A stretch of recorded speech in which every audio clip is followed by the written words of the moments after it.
জানাতে চাই মাননীয় স্পিকার স্যারকে যে আজকে পবিত্র বিধানসভা, যে বিধানসভার প্রতিটি কথা সারা ত্রিপুরা রাজ্যের প্রায় 40 লক্ষ মানুষ শ্রবণ করছেন, দেখছেন। সেই পবিত্র বিধানসভায় আমাকে কথা বলার সুযোগ দেওয়ার জন্য আমি আমার মাননীয় স্পিকার স্যারকে ধন্যবাদ জানাচ্ছি। তার সাথে সাথে আমার ত্রিপুরা রাজ্যের জনপ্রিয় মুখ্যমন্ত্রী,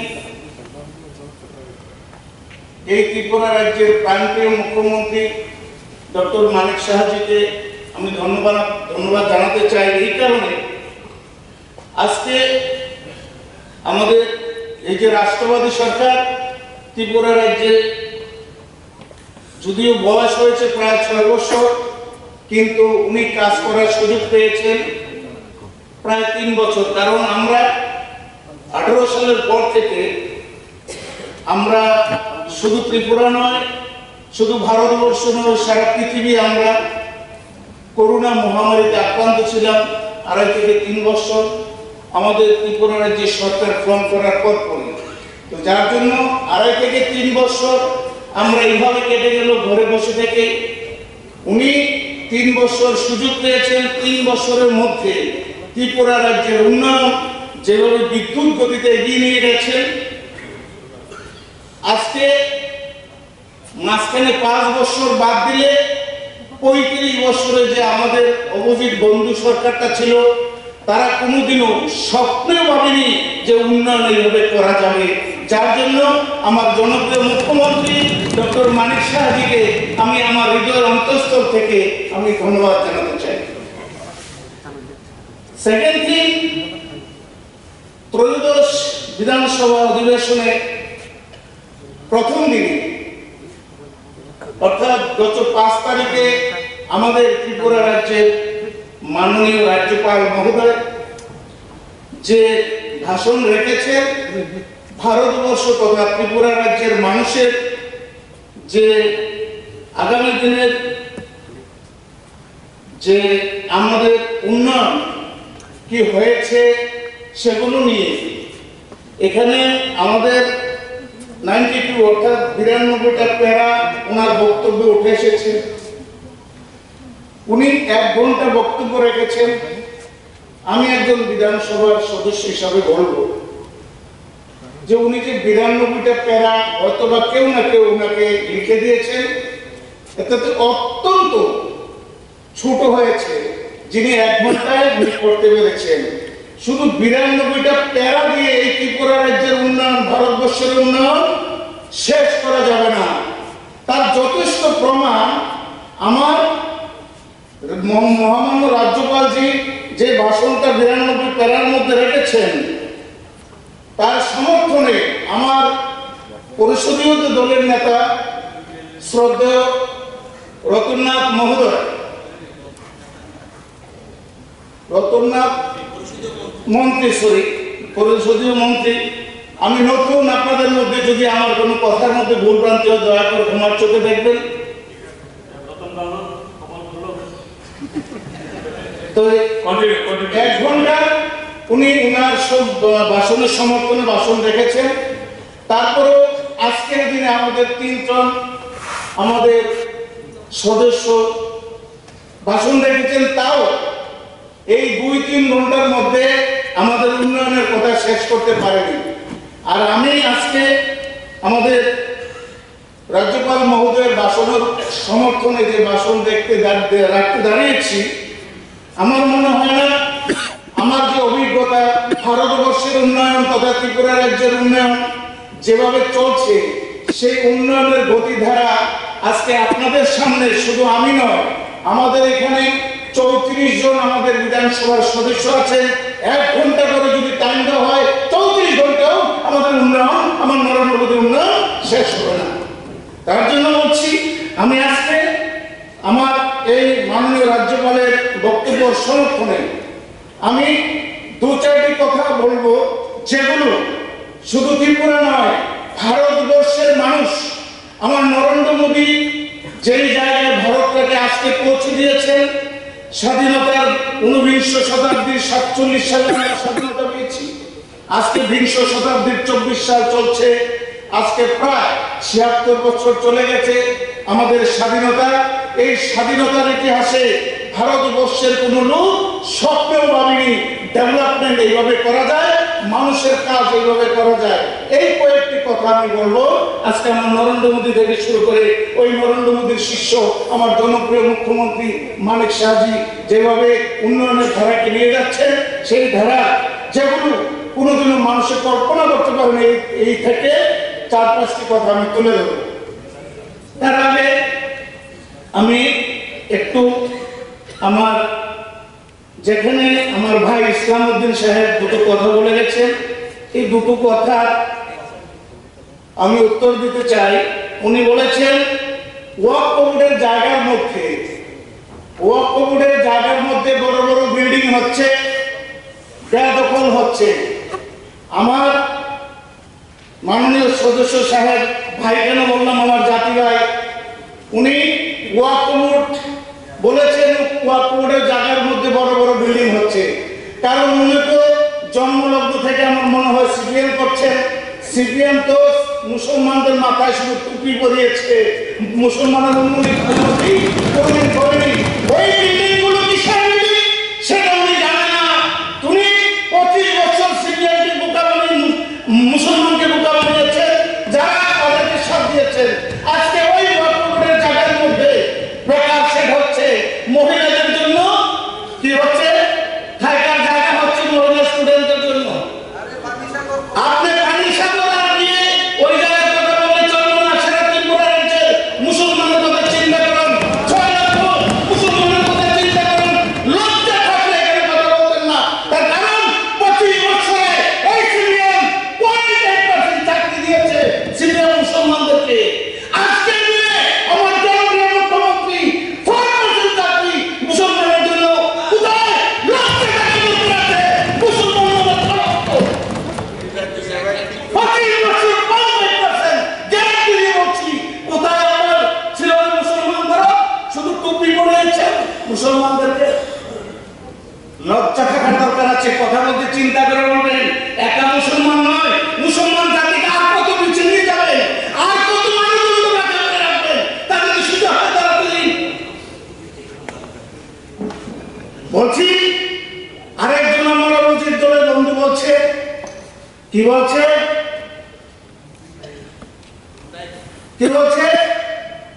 যে রেগার কাজে আমার বয়োজ্যেষ্ঠ মহাশয় বলছে রেগার কাজে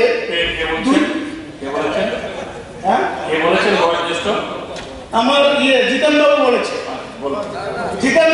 শুনুন, জিতেন বাবু বলেছিল, কি বলেছিল, রেগার কাজে জিতেন বাবু সমর্থন করেছিল। যখন শামীম বাবু বলছিল, জিতেন বাবু বলছে ঠিক আছে হাততালি দিই। তখন কি বলছে, রেগার কাজে 2014 থেকে 18 পর্যন্ত বড় অ্যামাউন্ট এসেছিল, টাকা ছিল। 18 পরে টাকাটা কমে গেছে। কেন? আমি বলছি শুনুন, 2018 আগে প্রচুর টাকা রেগাতে এসে আমরা খরচ দেখাতে পেরেছি দিল্লি থেকে, যে আমরা এত টাকা রেগা খরচ করেছি। বলছি কি 2018 আগে সরকার ছিল ওই বন্ধুদের সরকার।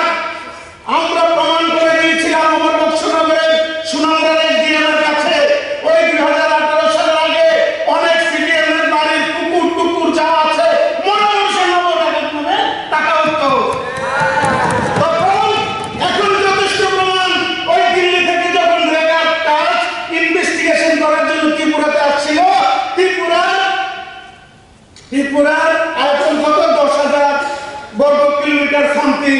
ওই দিল্লি থেকে এসে দেখো যে 12,000 বর্গ কিলোমিটার জায়গা করে দিয়েছে। তাদের বিরুদ্ধে হয়ে গেছে ওই তিনের রাষ্ট্র গেছে। কোথায় তিনের রাষ্ট্র? প্রতি পঞ্চায়েতে ট্যাক্স পেমেন্ট করা হতো। ওই যে নেতারা গিয়ে পঞ্চায়েতের সামনে তিনের বাক্স নিয়ে দাঁড়িয়ে থাকতো। প্রত্যেক রাজ্যের কমিটি বলতো 500 টাকা তিনের বাক্স, 500 টাকা তিনের বাক্স। সেভাবে দেখো আপনাদের গাড়ি সালা সালি থেকে শুরু করে আত্মীয় স্বজন যা আছে বাড়িতে বসে থাকতো।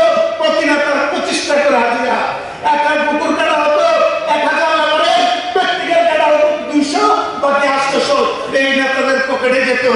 আজকে গিয়ে আমার নরেন্দ্র মোদী মেনে খাইয়া কিছু লোক খানা গেলে নেই জায়গা যখন দেখেন তাদের জীবনে হয়ে গেছে চুরির কোনো রাস্তা নেই। যে শ্রমিক প্রকৃত শ্রমিক কাজ করবে সেই টাকা হবে ওই চুরি করা বন্ধুগুলো আর রেগার থেকে যেতে পারে না। তার জন্য এখন আর চুরি হয় না, রেগার বাজেট কমে গেছে, এই কারণে কমেছে। এটার উত্তর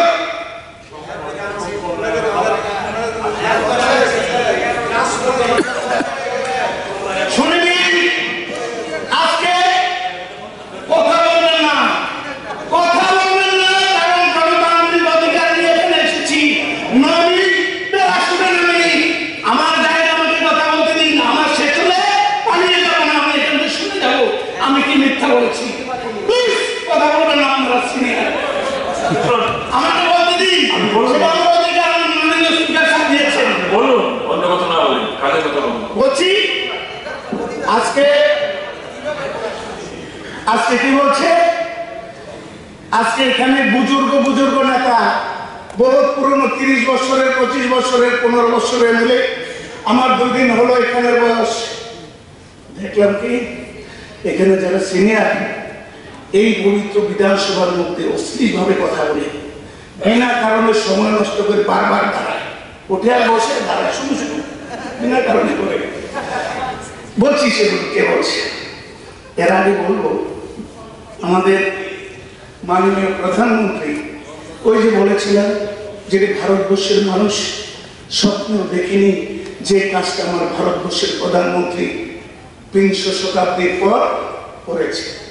এর আগে একটি কথা বলতে চাই, ভারতবর্ষে 2 জন প্রধানমন্ত্রী আছে যাদেরকে সারা ভারতবর্ষের বাচ্চা থেকে সবাই চিনি।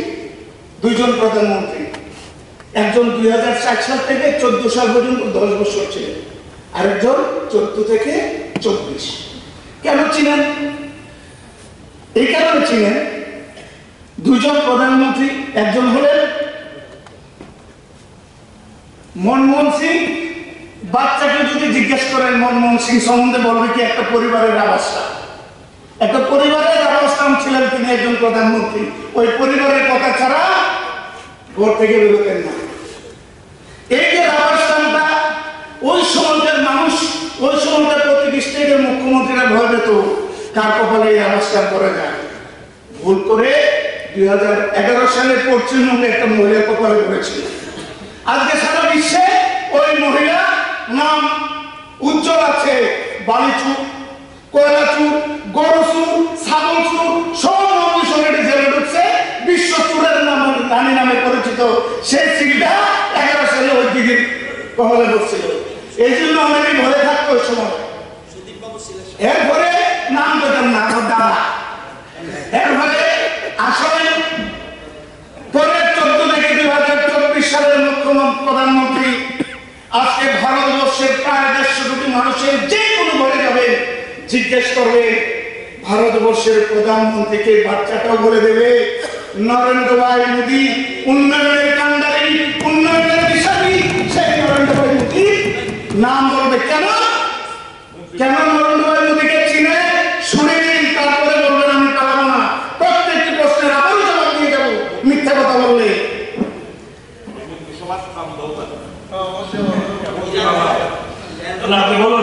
মন্ত্রী শুনেন, শেষ করতে দিন প্লিজ। এই ধরনের লোকগুলো যতক্ষণ এই পবিত্র বিধানসভা থেকে না করবে, ত্রিপুরা রাজ্যের মানুষ যতক্ষণ তাদেরকে একদম বিধানসভায় না উদ্ধার করবে, এই বিধানসভা কোনদিন পবিত্র হবে না। কারণ একটা বাচ্চা ছেলে কথা বলছে, তোমার 40 বছরের অভিজ্ঞতা শুনো, তারপর জবাব দিও। মন্ত্রী তুমি বলতে হবে না, মন্ত্রী আমাকে নরেন্দ্র ভাই মোদী দেবে, ত্রিপুরা রাজ্যের 6 লক্ষ মুসলমানের আমি প্রতিনিধি। সময় যখন হবে তখন আমি উপযুক্ত হব, আমাকে ডেকে নিয়ে ফুলের নাম দিয়ে দেবে। যখন সময় হয়েছে মেহরবানি গেছে মন্ত্রী বাড়ির খবর রেখে। এটা নরেন্দ্র মোদীর শিক্ষা, এটা ভাওতাবাদীর শিক্ষা নয়। বলছি শুনুন, কেন নরেন্দ্র মোদীকে সবাই চিনে, বাচ্চা চিনে? আমাদের 3টা জায়গা আছে স্যার। একটা হলো স্বর্গলোক, একটা হলো মর্তলোক,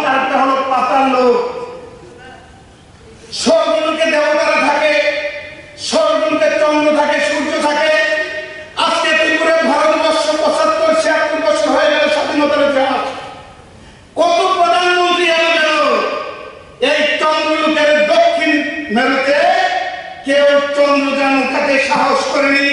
আমার প্রধানমন্ত্রী পৃথিবীর সবচেয়ে কথা চন্দ্রযান দক্ষিণ ভারতে নিয়েছে। সারা পৃথিবী ওই আমেরিকা বলছে, আমেরিকা কি বলছে, শক্তিমান দেশ, পৃথিবীর যে কোনো প্রান্তে একটা তুমি শুরু করে দাও, আমি তুলে আনবো।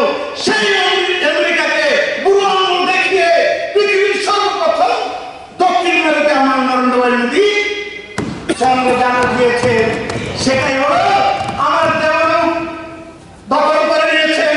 আজকে দিনে আমরা এই দেখুন ওই দেবলোকের চন্দ্রযান চন্দ্রলোকে ভারতের জাতীয় পতাকা প্রত্যাখ্যান হচ্ছে।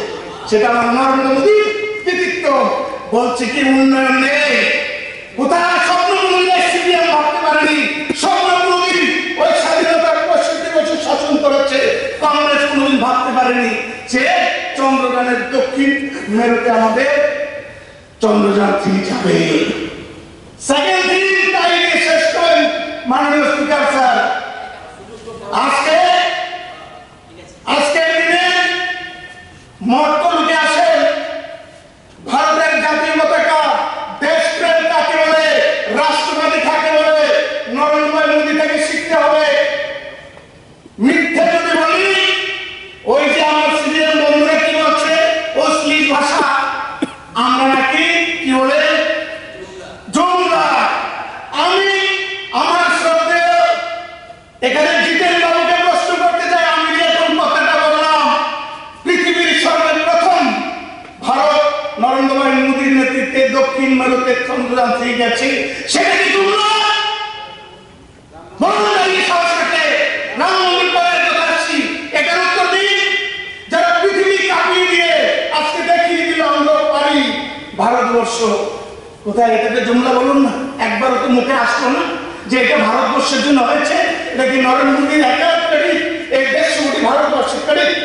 কই, আপনি তো ভারতবাসী, কারণ আপনি ভারতবর্ষ হতে পারেন না, আপনার তো আরেক দেশে সিলেক্ট করেন। বসেন, শুনে যান, তারপরে কথা বলবেন। এটা আমার গণতান্ত্রিক অধিকার, পরে বলবেন আমি পারবো না। বলছি কি, আজকের দিনে কি ভারতবাসী কোনোদিন হতে পারেনি, সব সময় বিদেশকে সেলুট দিয়ে আসছে। আজকে 76 বছরের ইতিহাসে ওই জাতিসংঘে যখন মিটিং হয় আমেরিকাতে, তখন ভারতবর্ষের অনেক প্রধানমন্ত্রীকে ওখানে ভাষণ দেন। এই ভারতবর্ষের প্রধানমন্ত্রী এই প্রথম ভারতের রাষ্ট্রীয় ভাষায় ওই জাতীয় সঙ্গে ভাষণ দিয়েছেন আমার নরেন্দ্র মোদী। ভারত মাতার জয় বলে বক্তৃতা স্টার্ট করেছেন। ভারতবর্ষের কোন প্রধানমন্ত্রী সেটা করতে পারেনি। সেটা হলো দেশপ্রেম। মোদী হ্যাঁ তো মুমকিন হ্যাঁ। শুধু তাই দিয়ে শেষ নয়, এই ভারতের জাতীয় পতাকা আমরা ভারতবাসীরা দেখে সেলুট দেই, ওই বিদেশিদের তো সেলুট দিয়েছে।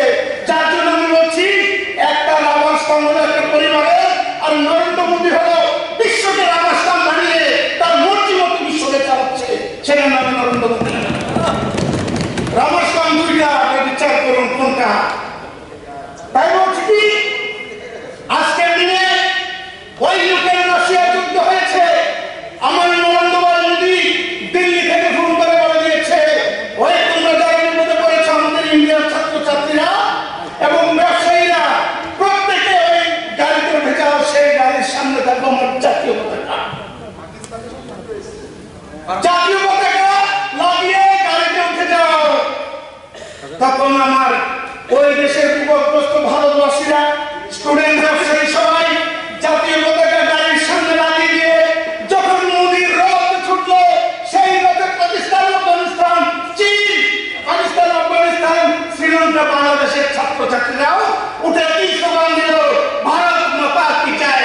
সারা ভারতবর্ষে, সারা পৃথিবীতে আমার জাতীয় ফ্ল্যাগটাকে আজকে ইউক্রেন রাশিয়ার সৈন্যরা রাস্তায় করে সেলুট দিচ্ছে, জয় ভারত, জয় ভারত মাতা কি জয়। সারা নরেন্দ্র মোদীর তারই নাম মোদী হ্যাঁ তো মুমকিন হ্যাঁ। মিথ্যা কথা বলছি। যেমন আজকে এটা হলো মর্তলোকের কথা। শুনুন, আজকে মোদীর জমানায় দেখতে পেরেছেন 30 মিটার জল, 30 মিটারের নিচে আরো 30 মিটার দিয়ে গঙ্গার নিচে দিয়ে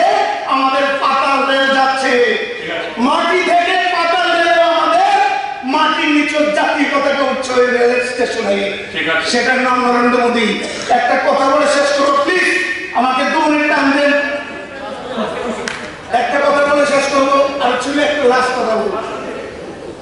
একটা বলুন। লাস্ট কথা হলো এটা, লাস্ট কথা হলো এটা। আজকে নরেন্দ্র মোদীর কথা বললাম যে উনি চন্দ্রলোক গিয়েছেন, উনি রাশিয়া ইউক্রেন গিয়েছেন, তিনি পাতালে গিয়েছেন। তার সাথে সাথে আমার নরেন্দ্র মোদী মনে রেখেছেন ত্রিপুরা রাজ্যে ওই বামুনিয়াতে একটা চা বাগানের শ্রমিকের সাথে গত 27 তারিখ তিনি ফোন আলাপ ডাইরেক্ট ভিডিও কলিং এর মাধ্যমে একটা সাধারণ শ্রমিকের সাথে কথা বলেছেন। ওই সাধারণ শ্রমিকটাকেও আমার নরেন্দ্র মোদী ভুলেনি। একটু কমই বলছি, শেষ কথাটাই বলবো। দুঃখজনক ব্যাপার, একটা প্রধানমন্ত্রী যদি ওই চা বাগান শ্রমিকদের মনে রাখতে পারে। এই যে হাউস, এই হাউসের মধ্যে 35 বছর একটা লোক ছিল, একটা যার নাম সুরজিৎ দত্ত। আজকে এখানে চেয়ারে তার গন্ধ, এই চেয়ারে তার শরীরের গন্ধ আছে। দুঃখের ব্যাপার, তার শেষ বিদায় নয় এই জিতেন বাবু, এই প্রাক্তন মুখ্যমন্ত্রী মানিক সরকার তার শেষ বিদায়টাও দিতে আসেনি। কারণটা কি? এই 35 বছরে এই পবিত্র বিধানসভা থেকে এই সুরজিৎ দত্ত 25টা লোকের জন্য কথা বলেছিল। সেটা কি গণতন্ত্র? সেটা কি মানব ধর্ম? পৃথিবীতে সবচেয়ে বড় ধর্ম হলো মানব ধর্ম। সেই মানব ধর্ম মানবতার রাখে মাননীয় এখানে বিরোধী দল নেতা অনিমেষ দেববর্মা এসেছিলেন, আমার এখানে গোপাল বাবু এসেছিলেন, সুদীপ বাবু এসেছিলেন। কেন মানিক সরকার 20 বছর মুখ্যমন্ত্রী থেকেও ত্রিপুরা রাজ্যের একটা এমএলএ মারা গেল, আসতো না? সেখানে চিদান বাবু কেন গেল না? কেন গেল না? কেন নয়? কারণ ওই যে লেনিন, ওই যে কার্ল মার্কস তাদের মৃত্যুদিন পালন করে ত্রিপুরা রাজ্যে। আমি প্রশ্ন করতে চাই আপনার মাধ্যমে, ভারতবর্ষের কোন মা ওই লেনিনকে জন্ম দেয়নি, ভারতবর্ষের কোন মা ওই কার্ল মার্কসকে জন্ম দেয়নি, দিয়েছে ওই চীনের দল, রাশিয়ার দল। তারা ওই দিন আসেনি এই কারণে, তারা চীনের দল, তারা রাশিয়ার দল। ভারতবর্ষের মুখে ওই চীনের দালালি করছে, যার জন্য বলছি আমার মুখ্যমন্ত্রীকে আমি বলবো, মাননীয় মুখ্যমন্ত্রীকে আপনি এগিয়ে যান। কারণ ত্রিপুরা রাজ্যে আবার বৃদ্ধ বনিতা 31/9/2018 নির্বাচনে ওই চীনের দলকে এই চেয়ারগুলো খালি করে দেবে, একটা লাগবে না। 10 থেকে একটা এটা কি জনসভা? বলছি, কেন ভুল হয় এটা? যার জন্য বলছি কি